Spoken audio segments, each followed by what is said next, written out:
नमस्कार, माझा महाराष्ट्राच्या विशेष बातमीपत्रामध्ये आपले स्वागत आहे। आज आपण प्रसिद्ध शिवविख्याते शेख सुभान अली सर यांची विशेष मुलाखत घेणाऱ्या विविध प्रश्नावर आज कशा पद्धतीने महाराष्ट्रात टिपू सुलतान आणि त्यांच्या नावाबद्दल विरोध होत आहे। आज महाराष्ट्रामध्ये बरेच दिवसापासून टिपू सुलतान बद्दल नाव का देण्यात आला या विषयावर विरोध होत आहे। थोडक्यात हे सांगा की हा टिपू सुलतानचा विरोध हा का होत आहे महाराष्ट्रामध्ये? महाराष्ट्रामध्ये टिपू सुलतान यांच्या नावाला विरोध होत नाही आहे।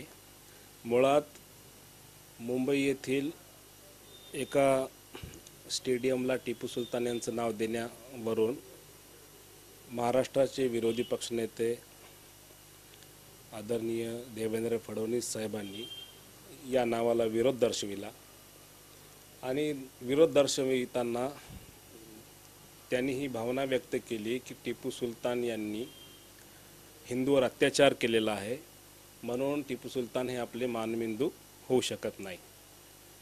मला असं वाटते की देवेंद्र फडणवीस यांच्या या मतामागे एकतर त्यांचं टिपू सुलतान यांच्याविषयीचं अज्ञान असावं किंवा मग देवेंद्र फडणवीस हे आपले पारंपरिक संघटनेच्या विचारधाराशी एकनिष्ठ असून समाजामध्ये तेढ निर्माण करण्यासाठी ज्याप्रमाणे त्यांनी अनेक बहुजन महापुरुषांना विरोध दर्शविलेला आहे, त्याप्रमाणे टिपू सुलतान हे सुद्धा एक बहुजन नायक आणि बहुजन राजे होते।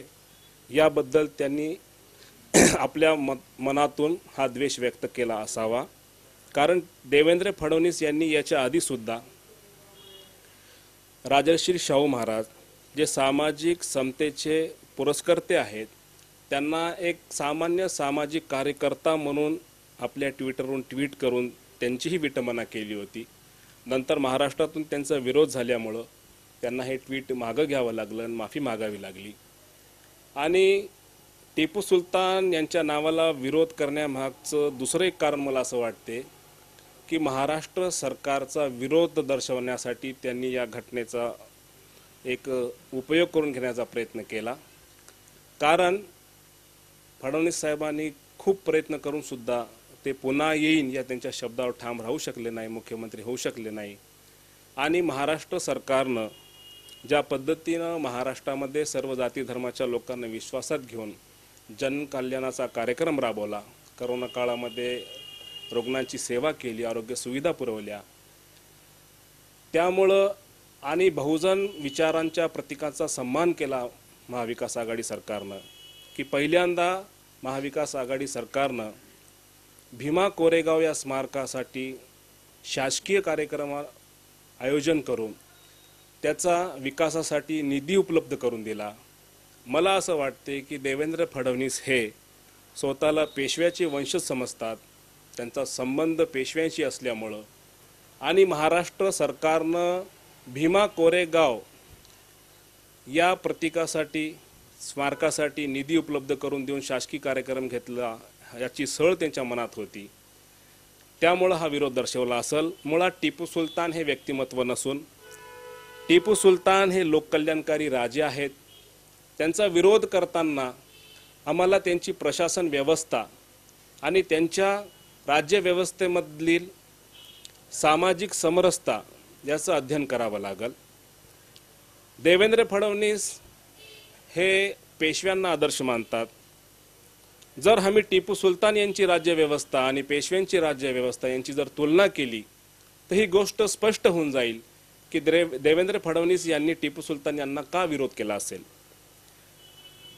टिपू सुलतान यांच्या राज्यव्यवस्थेमध्ये सर्व जाती धर्माच्या लोकांना समान अधिकार होते। टिपू सुलतान यांच्या वडिलांनी नायर हा जो समाज आहे केरळ येथील त्यांचं बंड दडपल्यानंतर तेथे नायर समाज हा दलित समाजावर अत्याचार करायचा, त्यांचं शोषण करायचा। टिपू सुलतान यांच्या वडिलांनी त्यांचं बंड शमवल्यानंतर त्याचे सामाजिक कायदे लागू केले। तेथे अशी प्रथा होती की नायर समाजाचं सामाजिक स्थान ब्राह्मणाच्या बरोबर होतं आणि नायर समाजाच्या उत्सवामध्ये त्यांच्या घोड्याच्या मागे दलित समाजाला पायी पळावं लागायचं। हे एक अत्याचारी प्रथा तेथे प्रचलित होती. टिपू सुलतान यांच्या वडिलांनी नंतर तेथे हा कायदा केला की आता ब्राह्मण समाजाच्या बरोबर, नायर समाजाच्या बरोबर दलिताचं सामाजिक स्थान असेल, कोणी श्रेष्ठ नाही, कोणीही तुच्छ नाही. आणि हा जी अत्याचारी प्रथा आहे की नायर समाजाच्या उत्सवामध्ये त्यांच्या घोड्याच्या मागं दलितांना अनवाणी पळावं लागायचं, ती प्रथा आजपासून बंद करण्यात येत आहे.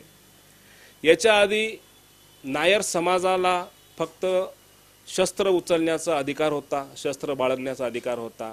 टिपू सुलतान यांच्या वडिलांनी तेथे कायदा केला की यापुढं दलित समाजाला सुद्धा शस्त्र वापरण्याचा अधिकार मिळेल, सर्व समान असतील.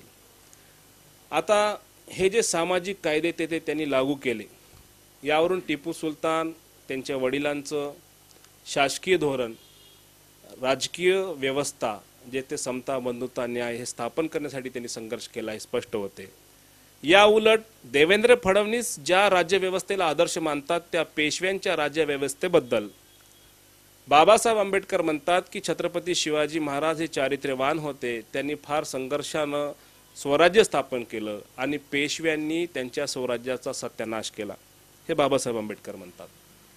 आता या पेशव्यांच्या काळामध्ये सामाजिक बांधिलकी आणि समाजामध्ये दलितांचं स्थान काय होतं, तर जगामध्ये सर्वात क्रूर अशी व्यवस्था जर, राज्य व्यवस्था जर कुठं असेल जिथे दलितांसमोर अमानुष अत्याचार केला जात होता, तो पेशव्यांच्या काळामध्ये.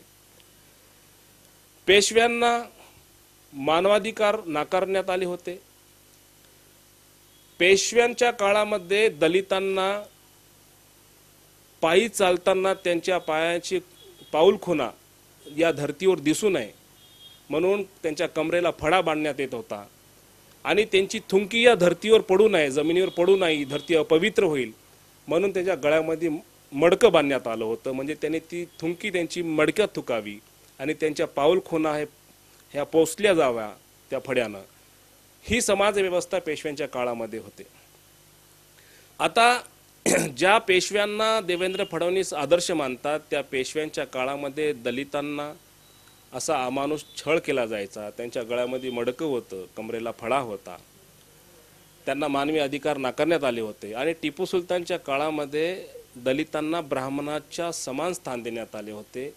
मला असं वाटते की म्हणून देवेंद्र फडणवीस यांना टिपू सुलतान यांची ही सामाजिक राज्यव्यवस्था छळत असेल आणि ती आपली पेशव्याशी बांधिलकी दाखवण्यासाठी टिपू सुलतान यांच्या समता, स्वातंत्र्य, बंधुता आणि न्याय यावर आधारित राज्यव्यवस्थेला विरोध दर्शवण्यासाठी त्यांनी हा विरोध केला असेल कदाचित.